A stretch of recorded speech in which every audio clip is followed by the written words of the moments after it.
Hi everybody, it's January 2016 and I had such a good response to my mini emergency travel kit video that I wanted to make a video on my bigger emergency preparedness bag. I don't call it a go bag, I don't call it really a getaway bag or a bug out bag. For me, this is a dual purpose bag. It's called a get home bag and a get back home bag. My purpose really in any survival situation for which I might need something portable in a bag is to get home and shelter in place. That's my primary approach in almost any emergency, unless for some reason I have to leave my home. In my opinion, it's always better for me and my family to shelter in our home. Because really, who are we realistically? This is who we are. We live in a house. We're not wilderness experts and bush survivalists. We're not medics and we're not soldiers and we're not first responders out to make great daring rescues. We just want to be able to help other people in an emergency and to get back home safe.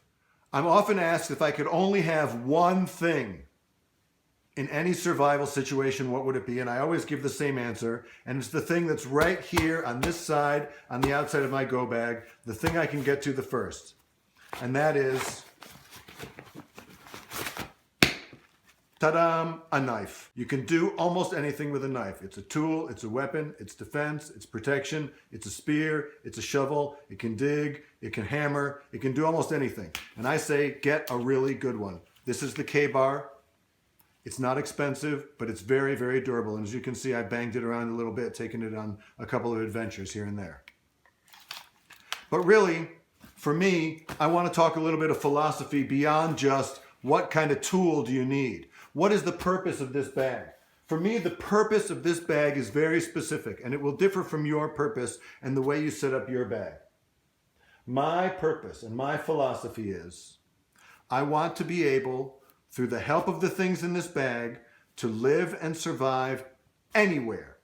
And I mean that, anywhere. I tried to imagine all the different places I could be that I needed to survive.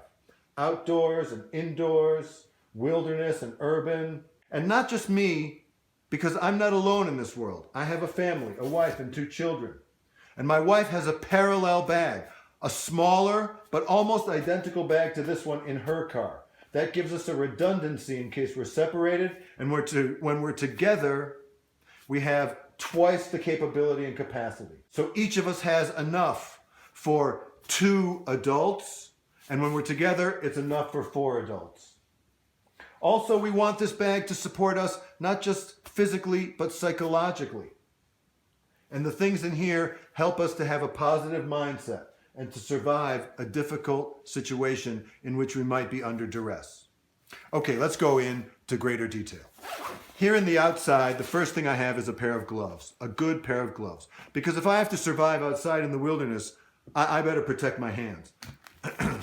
I also have a couple of dust masks because smoke, fire, dust, wind, hurricanes, sand, all kinds of irritants that might get into my mouth. And I have enough for 4 people. Remember, there's 4 in my family. And I have a bandana. It's the most versatile tool I can think of. Maybe next to a knife, that's the single thing I would want to have with me. Going deeper into the front pocket, this is really where I start to subdivide into different small kits within my go bag. And I'll talk a little bit more about that in a minute. So I open it up and I have 2 emergency ponchos. They're really just very simple and flimsy, but if it starts to rain, 2 adults have and my wife has 2 more. And I like a poncho because it can cover this backpack and keep it nice and dry. Also, I have an emergency radio. You really have to know what's going on in an emergency. And radio is going to be the best way. Chances are cell phones will be down. Chances are TV and computer will be down. But radio is going to be working no matter what. This radio works on AA batteries. I don't keep the batteries in there because they'll corrode. But everything in this kit works on AA batteries, and you'll see why and how I support that later on. There you go. That's shortwave and FM, and it's very lightweight. I don't think they make that one anymore, but other people make them just like that. Also, maybe this will surprise you, I keep booze. That's right. Like I said, morale could be low. When you're stuck out in the cold, whether it's good for you or not, this will cheer you up. Almost anybody and almost everybody. Also, I can trade it and barter this. This is good stuff. People want it. So I have a few bottles. Easy. Also, I keep a belt. I don't always wear a belt, and so if I'm stuck outside, I want a belt and I want a way to be able to put tools on myself and carry them around with me in case I need to. Now, sub-kit number 1. I've divided my bag into a lot of smaller bags, and the first one I call tools. Let's open them up and see what tools I have. On the outside, I only keep one tool. Everything is very simple on the outside for me. I don't hang a lot of stuff out, and that is a whistle, a very loud whistle. For communication, for survival, for being saved, for being recognized, if I'm stuck in the rubble, wherever I am, I want to be able to communicate and to be found. Now, when we open it up, I have another bandana. Like I said, you can't have too many of those. And here you see the batteries. I keep only one kind of battery, and I have 8 of them, 8 lithium batteries. That's got to be enough for 3 days, no matter what, and then some. Let's say something fails. Let's say someone else needs them. I have enough, and I keep them, and everything in here works on those batteries, including this flashlight, a AA flashlight. Maybe it's not the best flashlight in the world, but nonetheless, it works on AA batteries, and it's pretty good, and it's easy, and it's not so expensive that I can't write it off into this pack. I don't want my pack to cost me an arm and a leg. Now, in here I also have a few other things. Also for lighting, I have a couple of light sticks. They're really, really handy and they light up a wide area. I have another whistle. Remember, I'm more than one person. I want to be able to help others, give another person a whistle. And I have a fire starter. I also have a lighter. Multiple ways to start fire. I have a clip and a few handy things like that. I have one pair of earplugs. I have a multi-tool, and the multi-tool I chose for this is a really big Swiss Army knife because, well, it just gives you a lot of capability. There's actually a saw, a pair of scissors. I don't have to have a separate pair of scissors. Phillips head screwdrivers, all kinds of handy things. Even the toothpick and the tweezers are going to give me a lot of capability. Even something like an eyeglasses screwdriver. And I put this on so I can find it really quickly and easily. And I have a knife sharpener. I also have, as an extra tool, a simple screwdriver. This way I can hand it to somebody else. I can get into tight little areas. It's the simplest tool I could think of, and it doesn't really add any weight, so I put that in there. Also, packed in here, I have a small Essie arrow spearhead. I figure it doesn't hurt to be able to make a quick spear. And I saw this, and it's really the only survivalist kind of thing I have in there. But I think it's a real neat thing, and it could come in very, very handy. I have a whole bunch of duct tape, and also mini super glues. Repair jobs, on shoes, on glasses, on anything that breaks. I'll be able to do that with those 2 things. And extra fuel for my stove, which you'll see in a little bit. And the spoons, 2 spoons for us to be able to eat. I keep a handful of zip ties, not too many, and a small little pencil sharpener. In here, I keep a compass and a separate eyeglasses repair kit.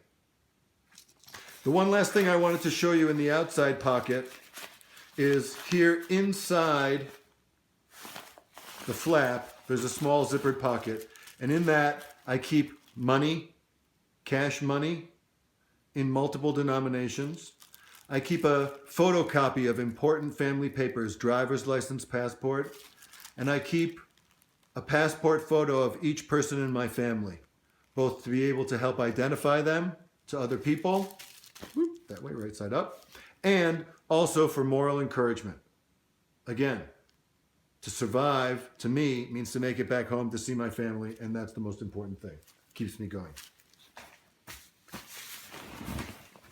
In the other side pocket, away from the knife, I have this. It's my little cook kit. It's a small little Stanley cook pot that turns into a pot, and inside are 2 nesting cups, plastic cups. This gives me a way to drink, other people a way to drink water, and the way that I plan to cook, should I need to, is this small little stove. It's an Esbit stove, and it uses these small little cook cubes. One of those cubes will boil a cup of water like this, and it can be done indoors, outdoors, quickly, and lights easily. It's not fancy. It's not a lot of capability, but I can carry a lot of these and boil a lot of water if I need to. Also in there, I keep another lighter and a can opener. Okay, now let's open up the inside of the bag. And here's where it really starts to shine and where you see what I've done.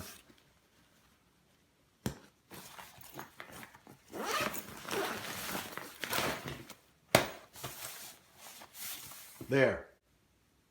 I've organized it in smaller little sub-kits. Now you may think that that's a little bit neurotic or unnecessary or too difficult to do, but it's none of those things.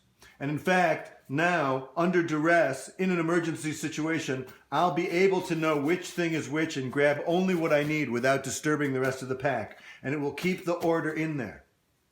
In an emergency situation, order like that is crucial. It's important and it's comforting.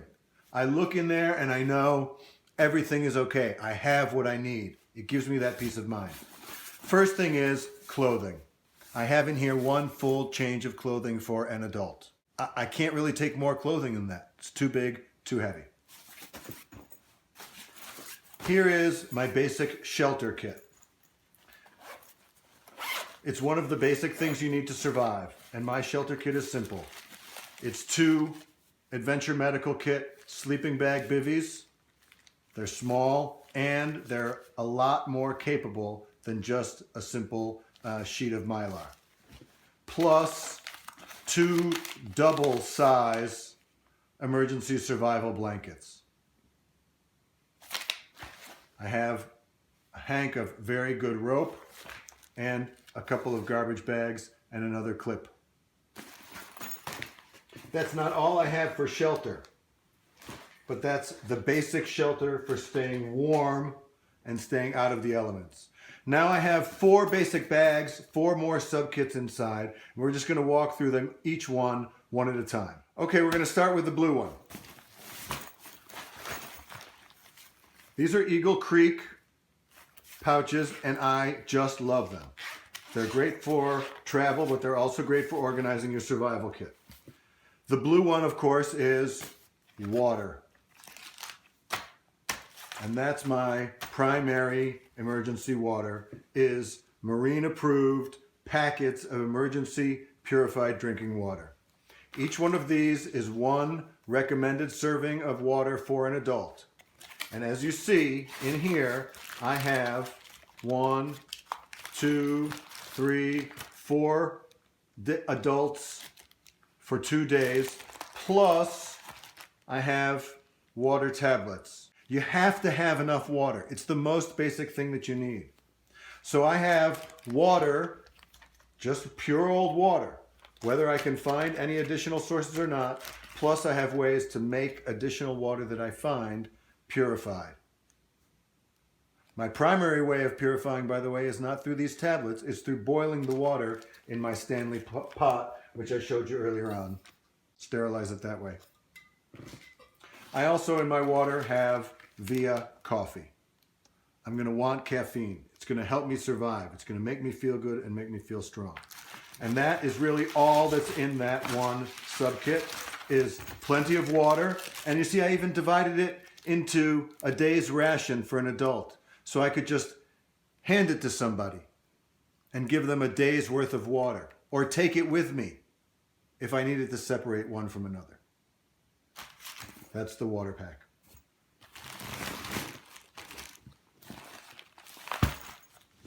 Food. You may do it differently than I do, but I'm not putting a lot of food in my survival bag. First of all, I have a way to hold and take more water. First thing I do when I find more water is fill that up. That should probably actually be in the water one, not in the food one. But I don't take a lot of food. I might be hungry, but I can survive without eating. I can't survive without water, and I can't take a lot of food because it weighs a lot, and you get bugs, and it expires, and I want my kit to be easy to maintain. So I take bars, granola bars of all different kinds. There's about 15 of them in there. That's enough alone to survive on. Then I take one thing of rice. I might want something warm, something with rice. It lasts a long time. And a couple of miso cups. Just in case the water doesn't taste so good or I just want something warm and soothing. But that is all the food I take. And of course I have a whole lot more of the Esbit solid fuel cubes.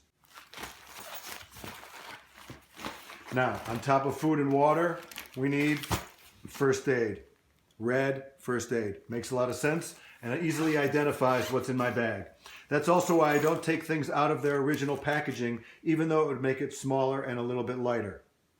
See, I'm not really worried about the weight because this bag will weigh the most that it's going to weigh at the very first moment. And then as I drink the water and eat the food and use the things, it's going to weigh less and less. I have burn gel in my first aid kit. One of my biggest fears in any emergency situation is getting burned. So I want to be able to fight a serious burn. I have Quick Clot and a number of gauze pads in order to address a serious wound. I have some Alka-Seltzer Plus tablets, Neosporin to go, clear, flexible first aid tape. I have a few things in simple jars like this, and again, I don't take them out of here and make them smaller. I have Pepto-Bismol, Tylenol, chapstick. I have prescription medication, which people in my family need, a small little syringe, a little piece of moleskin, and then in here I have the more serious stuff.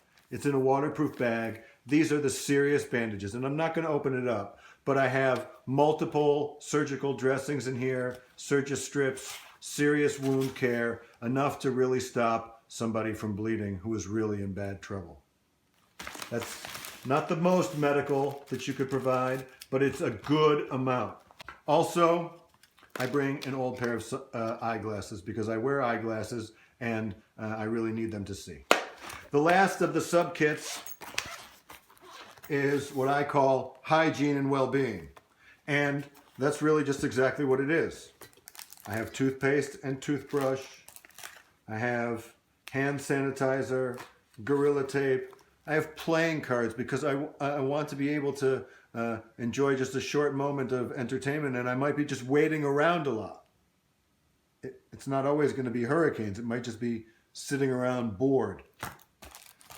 I have some blue shop towels, wet ones, another toothbrush and toothpaste. Again, there's a parallel kit that my wife has that also has 2 toothbrushes, 2 things of toothpaste. Not only will we survive, but we'll brush our teeth at the end of each day. And that adds to our morale.